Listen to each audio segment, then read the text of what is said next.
할렐루야. 7월 23일 금요일 새벽 기도를 시작하도록 하겠습니다. 사도신경으로 우리의 신앙을 고백하시겠습니다. 나는 전능하신 아버지 하나님 천지의 창조주를 믿습니다. 나는 그의 유일하신 아들 우리 주 예수 그리스도를 믿습니다.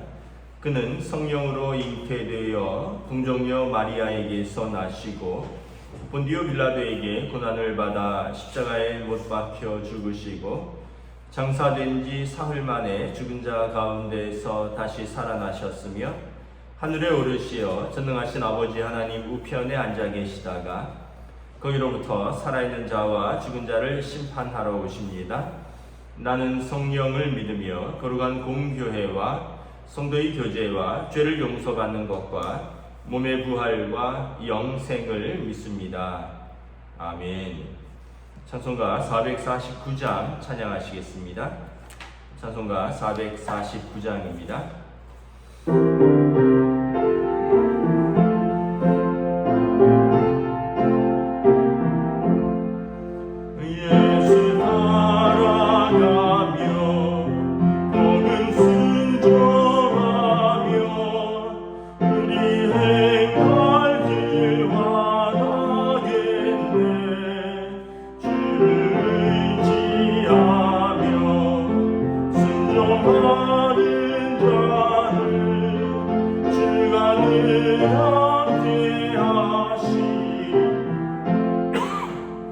의지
구약성경 시편 15편 말씀입니다. 구약성경 시편 15편 말씀입니다.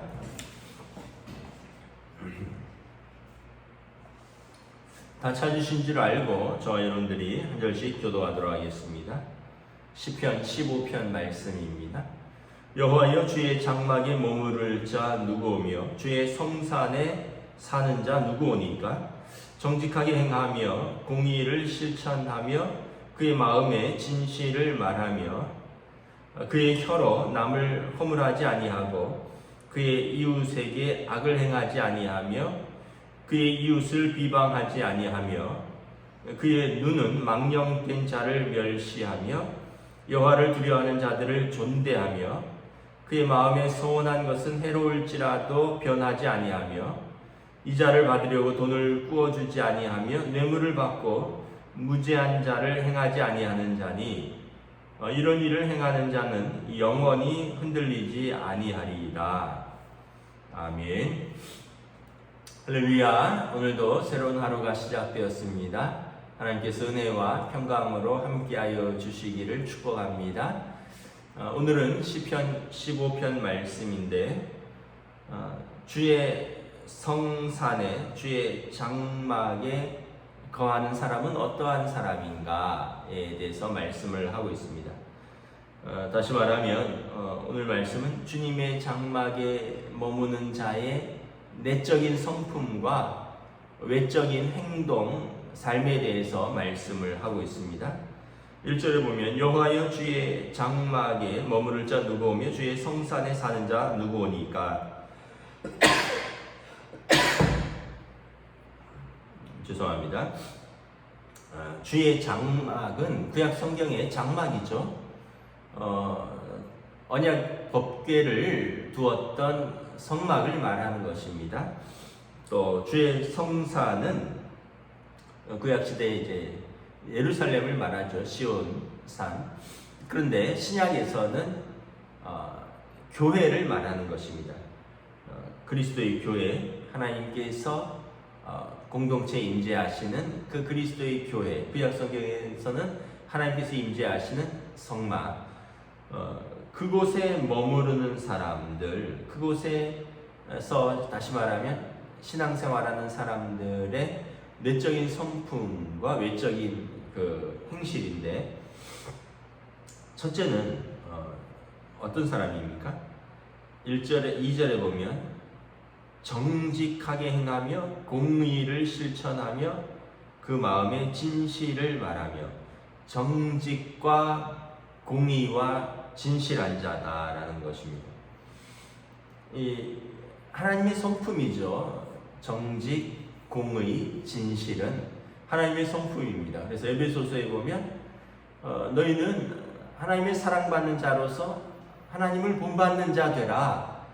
자녀가 부모를 본받듯이 우리가 하나님의 자녀이니, 하나님의 사랑받는 자녀이니 하나님을 본받는 자가 되어야 되는 것이죠. 하나님의 성품은 정직, 공의, 진실이죠. 정직은 무엇입니까? 옳고 그름을 그대로 볼 수 있고 말할 수 있는 자이죠. 옳은 것을 옳다고 말할 수 있고 그런 것을 그르다고 말할 수 있는 사람이 정직한 자입니다.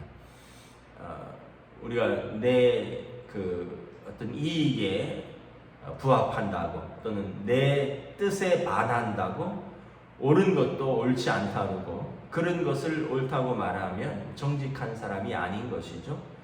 또 나한테 불리하다고 또 내가 뭐 어떤 것을 아닌 것을 옳다 하거나 옳은 것을 아니라고 하거나 또는 그 팔이 안으로 굽는다고 피는 물보다 진하다고 내가 아는 사람이고 또 어떻게 보면 내 가족이기 때문에 뭐 감싸주는 마음은 이해를 하지만 그렇다고 옳은 것을 아니라 그러고 아닌 것을 옳다고 한다면 이 사람은 정직한 사람이 아닌 것이죠. 하나님은 전후 좌우를 가리지 않고 하나님은 정직한 분이시죠. 옳은 것은 옳고 그분 보실 때 하나님의 기준에 아닌 것은 아닌 것입니다. 그 사람들은 그렇지 않다는 거죠. 그러나 하나님의 장막, 하나님의 성산에 머물 사람은 이러한 하나님의 성품을 닮아가야 되는 거죠. 그래서 세상 사람들이 볼 때, 야, 저 사람은 뭐라 그래도 저 사람은 정직한 사람이야.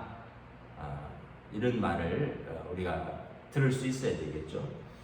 또 하나는 공의를 일삼는 자입니다. 공의는 죄에 반하는 것입니다. 죄에 반대되는 것입니다. 죄는 불의한 것이고요. 죄를 반대하는 것이 공의로운 것입니다. 그래서 이 땅에 살면서 우리가 아담의 후손으로 태어나 죄 없이 살 수는 없지만, 그러나 일부러 죄 가운데 들어가고 또는 죄를 우리가 합리화하고 또는 죄를 더 나아가서는 탐닉하고 즐거워하는 사람들도 있는데, 이것은 결코 하나님의 장막, 하나님의 성산에 머물 자, 하나님의 교회의 이론이 그렇게 되어서는 안 된다는 것입니다. 또 마음의 진실을 말하는 자, 진실. 그래서 마음에 품은 그것을 그대로 말하는 사람입니다. 우리가 이제 어떻게 보면 내가 품은 말을, 생각을 뭐 돌려서 이야기하기도 하고 바꿔서 이야기하기도 하는데 그렇지 않다는 거죠. 사람들이 볼 때는 쟤는 저렇게 융통성이 없냐 이럴 수도 있지만, 진실을 그대로 말할 수 있는 사람이어야 한다라는 것입니다. 다윗의 시라고 되어 있는데, 다윗 왕이 보면 아마 자신이 젊어서 도망 다닐 때, 사울에게 쫓길 때 사울 왕에 둘러싼 많은 사람들이 이런 사람들이었던 것 같습니다.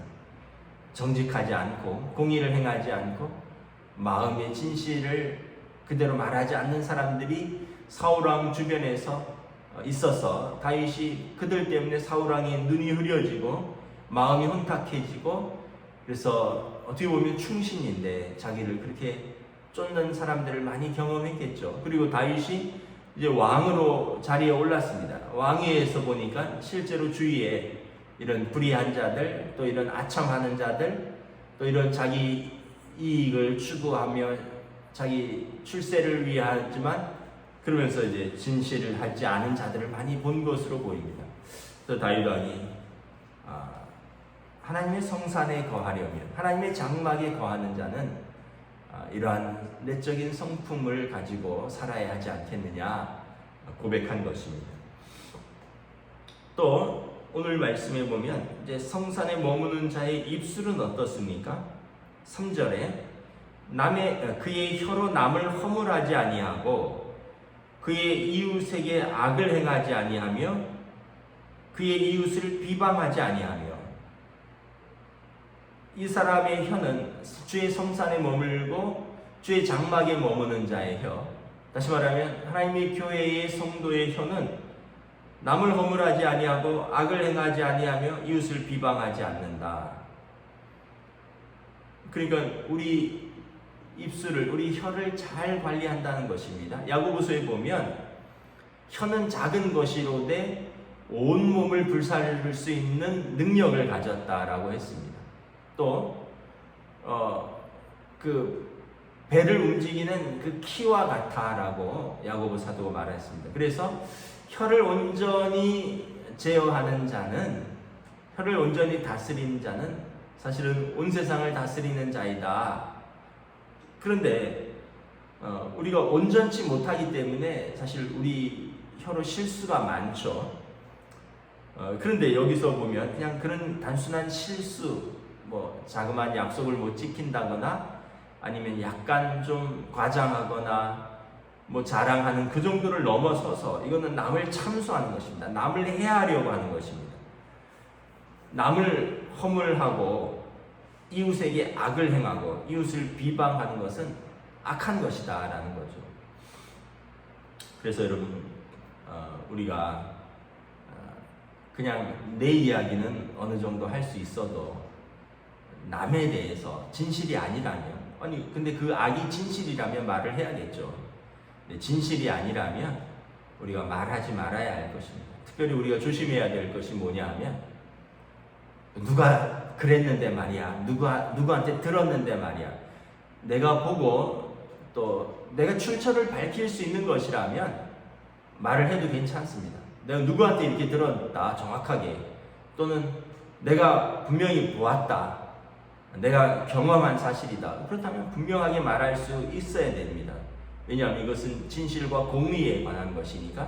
그런데 그냥 뭐 어디 흘러서 들었다라든지, 아니면은 분명하지도 않은 소식이라든지, 아니면 내가 하고 싶은 말인데 내가 용기를 내서 내 이름으로 걸고 할 수는 없으니까 누가 그러던데 말이야, 그러면서 이제 이야기를 흘리고, 이런 것들은 사실은 조금 하나님 앞에서, 사람 앞에서 옳지 않은 우리의 말인 것이죠. 그래서 여러분, 말을 많이 전하는 자가 되어서는 안 될 것입니다. 우리가 디모데 전후서라든가 뭐 이제 디도서 같은 데 보면 뭐 집사의 자격, 근데 여기에 보면 뭐 남자 집사, 여자 집사 뭐 이런 내용들이 나오는데, 그 자격 중에 하나가 뭐 이렇게 남의 집을 돌아다니면서 서로 참소하지 않는 자, 이런 말씀이 있습니다. 그래서 여러분, 우리가 이웃을 참소하는 자, 이웃에게 악하게 말하는 자를 조심해야 할 것입니다. 그래서 여러분, 그런 사람들을 만나면 여보 이제 그만합시다. 여기서 여보는 이제 부부가 아니라 이제 상대방에게 그만합시다. 우리 확실치도 않은 이야기로 자꾸 그렇게 해서 우리 입술도 더럽히고 우리 마음도 어지럽히고, 또 다른 사람이 들었을 때 또 상처되는 말은 이제 그만합시다. 여보 그만합시다. 이 교회에 덕이 되는 이야기도 아니고 교회에 유익이 되는 것도 아닌데 이제 그만합시다. 이렇게 우리가 오히려 이렇게 절제할 수 있고 또 이렇게 절제시킬 수 있어야 됩니다. 왜냐하면 그런 사람들이 주의 성산에 머무는 자이고 주의 장막에 머무는 자, 그런 사람들이 교회의 일원이기 때문에 그런 것입니다. 또 4절에 보면 주의 성산에 머무는 자의 눈은 어떻습니까? 망령된 자를 멸시하고 여호와를 두려워하는 자를 존대하는 자입니다. 그러니까 사람을 볼 때 그의 눈은 어떠냐 하면, 저 사람 돈 많아서 부럽다. 저 사람 성공한 것 같아서 부럽다. 저 사람 예뻐서 부럽다. 그런 것도 우리가 다 부러울 수 있습니다. 우리가 인생인데 좀 훌륭하고 좀 성공하고 넉넉하고 예쁘고 멋있고 부럽지 않을 수 있겠습니까? 그런데 진짜 부러워하는 것은 하나님을 경외하는 사람을 부러워하는 겁니다. 저 사람 정말 하나님을 경외하는 사람이구나. 하나님을 참 사랑하는 사람이구나. 나도 하나님을 사랑하는데 나도 저런 마음은 미치지 못하는데 나도 저런 사람이 되고 싶다. 나 저런 사람을 닮고 싶다. 이게 성도의 눈입니다. 그래서 신앙 좋은 사람, 믿음 좋은 사람, 섬기는 자, 사랑으로 행하는 자, 하나님을 경외하는 사람을 존대하는 사람입니다. 반대로 어떤 사람을 멸시하느냐? 망령된 자를 멸시합니다. 망령된 자는 어떤 사람입니까? 잠언에 보면, 전도서에 보면 하나님의 말씀을 우습게 여기는 자입니다. 하나님의 말씀을 가볍게 여기고 또 그 마음에 하나님 없다 하는 자입니다. 어제 시편 14편처럼 어리석은 자는 그의 마음에 이르기를 하나님이 없다 하는 자. 하나님이 없다 하는 사람이 하나님의 말씀을 귀히 여기겠습니까? 하나님이 없다 하는 사람이 하나님을 존대하는 사람을, 경외하는 사람을 존귀히 여길 수 있겠습니까? 그러니까 망령된 사람은 하나님을 경외하는 사람을 멸시하는 거죠. 세상 사람들이 어떻습니까? 가난한 자를 멸시합니다. 힘없는 자를 멸시합니다. 나보다 좀 못한 사람을 멸시합니다. 우리 마음에 다 그런 게 조금씩 있습니다. 우리가 죄인이란 증거죠. 그래서 자꾸 우리가 훈련을 해야 됩니다. 나보다 좀 못한 것 같아도 존대하는 훈련, 하나님의 성품입니다. 하나님은 고아와 과부와 나그네들, 가난하고 병든 자들의 하나님이십니다. 아유, 내가 좀 권력이 있으니까, 내가 내 밑에서 일하는 사람들이니까, 내가 월급 주니까 이러면서 멸시한다면, 에베소서에 보면 상전들에게, 육신의 상전들에게 말씀하죠. 너희 위에 하나님이 계심을 기억하라 라는 것입니다. 그래서 여러분, 우리의 눈은 불의한 자의 형통함을 부러워하지 마시고, 우리는 하나님을 경외함을 우리는 부러워하는 사람인 거죠. 또 그의 삶은 어떻습니까? 4절 하반절에 보면 마음에 소원한 것이라면 해로울지라도 변하지 아니하며 손해가 되더라도 약속한 것은 지키는 사람입니다. 이런 사람이 진실한 사람인 거죠. 야, 내가 약속했는데, 생각해보니까 그건 내가 완전 손해다. 내가 왜 그걸 하느냐? 그게 아니라 약속을 했다면 좀 손해가 되더라도 다른 사람에게 상처를 주지 않고, 또 그 약속이 또 어떻게 보면 때로는 성도의 약속은 하나님의 이름으로 하는 약속이거든요. 예수 믿는 사람이 왜 그래? 이런 말 들으면 안 되겠죠. 저 사람은 내가 볼 때 그 자기 손에 대해서 안 지켜도 될 것 같은데 정말 참 착한 사람이다. 제가 요즘 생각하는 표현이, 어렸을 때 착하다 이런 말을 많이 하기도 하고 듣기도 하잖아요. 커서는 착하다라는 말을 서로 안 하는 것 같아요. 왜냐하면 착하다는 말은 어린 사람들한테 하는 표현이라고 생각을 하는 것 같아요. 그러다 보니까 어른이 돼서도 착하다라는 말을 좀 들어보고 싶은 생각이 가끔 들었어요. 그러니까 물론 이제 선하다, 이런 훌륭하다 이런 표현이 있지만, 그냥 하나님 아버지 앞에서 자녀가 참 착하다. 어른들도 좀 착한 사람들이 있잖아요. 그래서 우리가 사람들 앞에, 세상 사람들 앞에서 예수 믿는 사람들 참 착하다, 좀 손해가 돼도 좀 안 지켜도 될 것 같은데, 우리 같으면 그런 거 안 지키는데 참 착하다, 하나님 앞에서 참 착하다, 이런 표현이 좀 저는 좋은 것 같습니다. 5절에 보면 경제적 이득 때문에 이자를 받으려고 돈을 구워주지 아니하며, 이 가난한 자들에게 돈놀이 하지 말라는 거죠. 마태복음에 보면 외투를 담보로 잡았다면 저녁이 되면 돌려주라 말합니다. 왜냐하면 그것이 그의 유일한 단벌 신사이기 때문에 그렇다. 가난한 자들에게 과도한 담보를 잡으면서 돈놀이를 하지 말라는 거죠. 성경에 보면 사랑의 빚 외에는 어떠한 형태로도 빚지지 말라. 그러니까 성경에서는 그냥 주면 차라리 주지, 이자를 받을 목적으로 돈놀이 하는 것을 금지하고 있습니다. 우리 교단 헌법에서도 보면 성도 간의 그 교회 안에서의 덕목 중에 돈놀이를 하지 말도록 규정하고 있습니다. 여러분, 돈놀이라는 것은 뭔가요? 이 은행에서 돈을 빌릴 수 없는 사람들이 제도권에서 빌릴 수 없으니까 결국 사람에게 빌리는 거죠. 은행에서 빌릴 수 있다면 왜 사람에게 빌리겠습니까? 그런데 여러분, 정말 그 사람이 안 되고 정말 사랑한다면 정말 거저라도 빌려줘야겠죠. 그리고 좀 작은 금액이라면 내가 감당할 수 있다면 그냥 줄 수도 있어야 되는 거죠. 그런데 이제 은행 이자보다도 비싸게 받고, 흔히 말하는 이제 사채죠. 예전에 교회 안에서 그런 금전 사고들이 많이 있었습니다. 그래서 이런 것은 합당치 않다. 또 5절에 보면 뇌물을 받고 무죄한 자를 해하지 아니하는 자니, 재판장의 덕목이죠. 가난한 자라고 편벽되이 두어 가지 말고, 또 뇌물을 받고 재판을 굳게 하지 말라. 왜냐하면 하나님 앞에서 진실하지 않은 것이기 때문에 그렇습니다. 그래서 5절 하반절의 결론입니다. 이런 일을 행하는 자는 영원히 흔들리지 아니하는 자다. 왜 그렇습니까? 시편 1편에 시냇가에 심은 심겨진 나무이기 때문에 그렇습니다.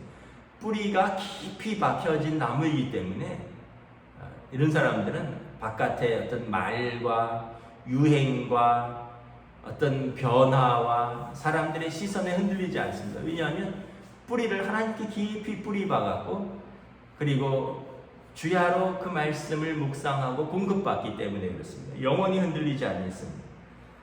근데 여러분, 악인은 어떻습니까? 그렇지 않으며 바람에 흔들리는 겨와 같도다 말하는 거죠. 그래서 여러분, 우리가 막 뉴스 보면 막 마음이 막 흔들릴 때 있잖아요. 야, 좀 뭐 백신 다 맞았다는데 나는 언제 맞냐, 뭐 이런 것부터 시작해서, 또는 아파트 값이 저렇게 오른다는데 나는 집 한 채 없구나. 아유, 주식값이 뭐 저렇게 오른다는데 나는 주식도 뭐 안 사고 뭐 했느냐. 뭐 비트코인인지 뭐 알트코인인지 그런 가상화폐들을 투자한 사람은 몇 배를 벌었다던데, 또는 뭐 몇 배를 날렸다던데. 우리는 이제 그런 거에 마음을 빼앗기는 사람이 아닌 거예요. 형편이 되면 할 수도 있죠. 근데 그런 게 아니라, 우리는 그런 거에 온전히 마음을 빼앗기는 자가 아니라, 우리 마음은 하나님께 뿌리박고 하나님께 마음을 두는 자입니다. 하나님께 마음을 두면 환경에 조금 마음이 흔들릴 수 있지만 그것 때문에 궁극적으로 흔들리지는 않습니다. 왜냐하면 하나님이 나의 구원자 되시고 변치 않는 하나님께서 나를 도와주시고 지키시기 때문에 그런 것입니다. 그래서 여러분, 오늘 하루도 여러분의 삶의 자리에서 여러분들의 마음을 지키시고, 여러분들의 입술을 지키시고, 또 여러분들의 삶을 지키시기를 주님의 이름으로 축복합니다.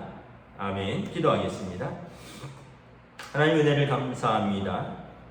주의 장막에 머무는 자, 주의 성산에 거하는 사람이 어떠한 사람인가?